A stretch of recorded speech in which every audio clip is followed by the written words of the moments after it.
Hello again and welcome to Ndudu by Fafa.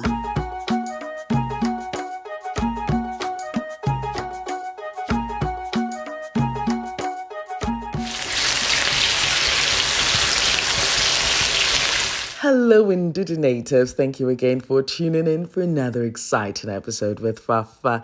Today, it's a Kelewele affair, yes. And you would find different plantain recipes here on my channel. And I'll leave a playlist link in the description box. So yes, you can fry, steam, roast, whichever way you want to do it. I've got you covered. And if this is your first time, you're welcome. Now, do not forget that I'd leave all the transcripts of this recipe, including the list of ingredients and measurements, on my blog, fafagilbert.com. So do check it out. Now, let's start. So here I've got my onion, I've got my ginger. The ginger was in the freezer that I've taken out, my habanero chili, I've got my ripened plantain. And for the spices, I'll be using my black peppercorns that are just going to add that extra warmth and flavor to my spice blend. The next thing I'll be using will be my African nutmeg or calabash nutmeg, which has this aromatic nutmeg flavor. In the absence of that, you can use AllSpice, but I tend to add a little bit of AllSpice to it anyway. And then the next thing is cloves. Yes, you need the cloves. Whatever spice blend you do, cloves has to be present because it has that distinctive warmth flavor that it adds to the dish. Now, I like to add my Aniseed to this mixture because it adds that licoricey flavor, and the extra sweetness of the plantain with that licoricey flavor is my firm favorite. Today, I'll be using my vagba or asanka enapotoyua, which is the Ghanaian clay bowl with internal ridges with a wooden pestle, and I'll be grinding this mixture together. As I mentioned earlier, I do wash my ginger and freeze it. And this ginger I got from Ghana. So yes, you know the Ghana ginger is the best, absolutely. So of course I had to freeze it to make sure that it does last me. I mean, I can dry it as well, but I like it this way. So anyway, I've just used the grater to grate it. And now I'll be adding my onions and also my habanero chili. Practically, I'll be adding everything to this bowl. Now, if you don't have your fresh chilies, you can use your dried chilies and just soak in a little bit of water, and that would make it easier for you to grind. So here at this point, I'm adding the cloves. Then, I don't know why I was doing it slowly. I should have just added everything together, as we would say, putugum shugum, you know what I mean? And I think at this point, when I added the black peppercorns, I was like, oh yeah, just add the tin and stop your kitchen moves. You know what I mean? So yes, now this is the grinding part.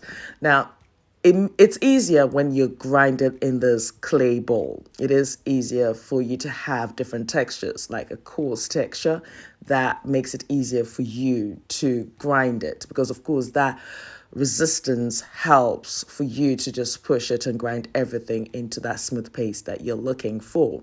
So at some point when I was grinding, I was finding it difficult. So of course I did add my salt, and that made it easier. Now you'll notice that at this point whilst I was grinding it, I had to hold the bowl, yes, to make sure that it just didn't go anywhere. Now usually when we grind, we'll grind on the ground or on the floor, may I say, and one would squat next to it or maybe kneel and grind it till it's nice and smooth. And I think the reason being, you then add more weight to it to enable you to grind it. But I was grinding this and I was like, I'm sure if I place a napkin at the bottom of this, it will stop it from moving. It was just like that aha moment. So of course I proceeded and I did that. And I was like, why didn't I think about that? Anyway, so that's my new kitchen hack. Exactly. And also, it saves the surface, because usually when you're grinding, the clay part of it can actually stain your surface as well. So that makes it much easier. So yes, I've just used all my bottom power, as somebody would say. Yes, I've strengthen my core and just put all pressure on it, and I've ground that to that beautiful consistency that I'm looking for. Next thing is my plantain. So of course you just take the tips off and you just slide the knife around it to reveal and peel the skin for you to reveal the flesh. Now the interesting thing is the plantain skin is also used, and that's one thing I love about African ingredients. Nothing goes to waste, and I think that ethos stays with me. Now when you're actually slicing your kelewele, it's best for you to use your chopping board. But here, I think I was just being adventurous. Not adventurous, it was just that's this the way one does it when one was growing up. That's how we're taught. But please do take all necessary precautions when you're dealing with anything sharp. Exactly. Don't go hurting yourself. I want you to enjoy your mouth. Not your fingers hurting. No, not at all. So yes, it's best for you to use your chopping board. So here I'm just, cutting it into a slanty shape.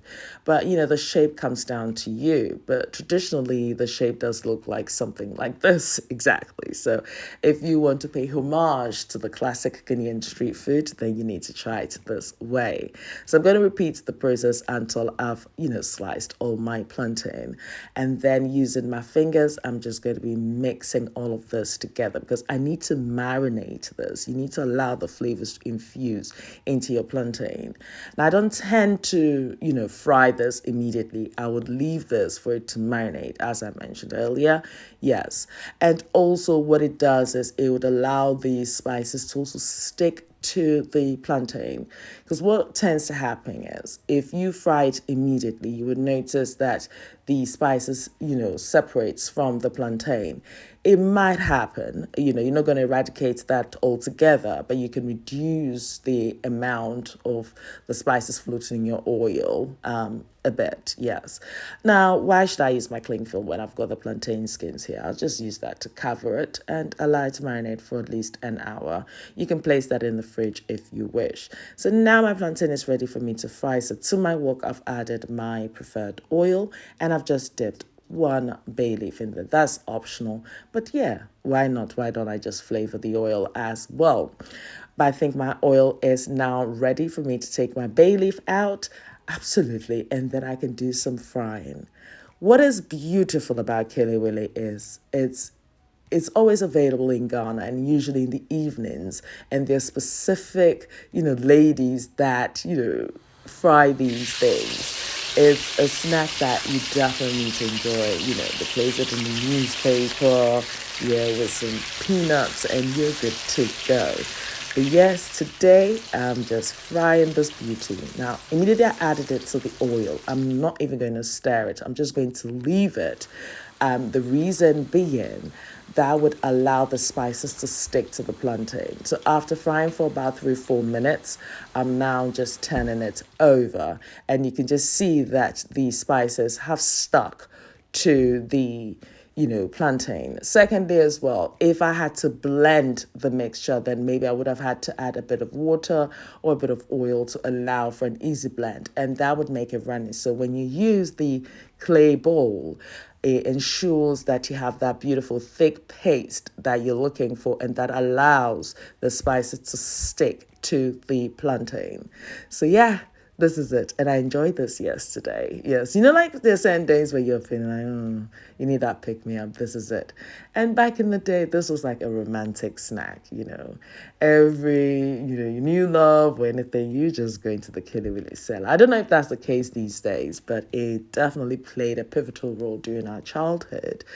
And yes, after about 6 to 7 minutes, your Kelewele is ready, which is your spicy plantain, and look at the spices sticking to it.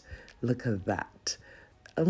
This is not any other food. You can even see that one is stretching. It's like, I've arrived. My bedroom, Movadola, Inshebiene. And I could not resist. I had to have a little bite of this beauty. Hey, this is not any other food, though. This is Ndudu by Fafa. Notification gang, thank you guys for your constant love and appreciation. Yes, I love you guys. And my loyal subscribers, you keep it locked down here all the time. Now, if you like what you see, please don't forget to leave your comments below. Try the recipe. Give us your feedback, share with your family and friends. And if you have any tricks or, any information you'd like to share, leave your comments below. Naturally, I'll leave the list of ingredients and measurements on my blog, fafagilberts.com, so do check it out.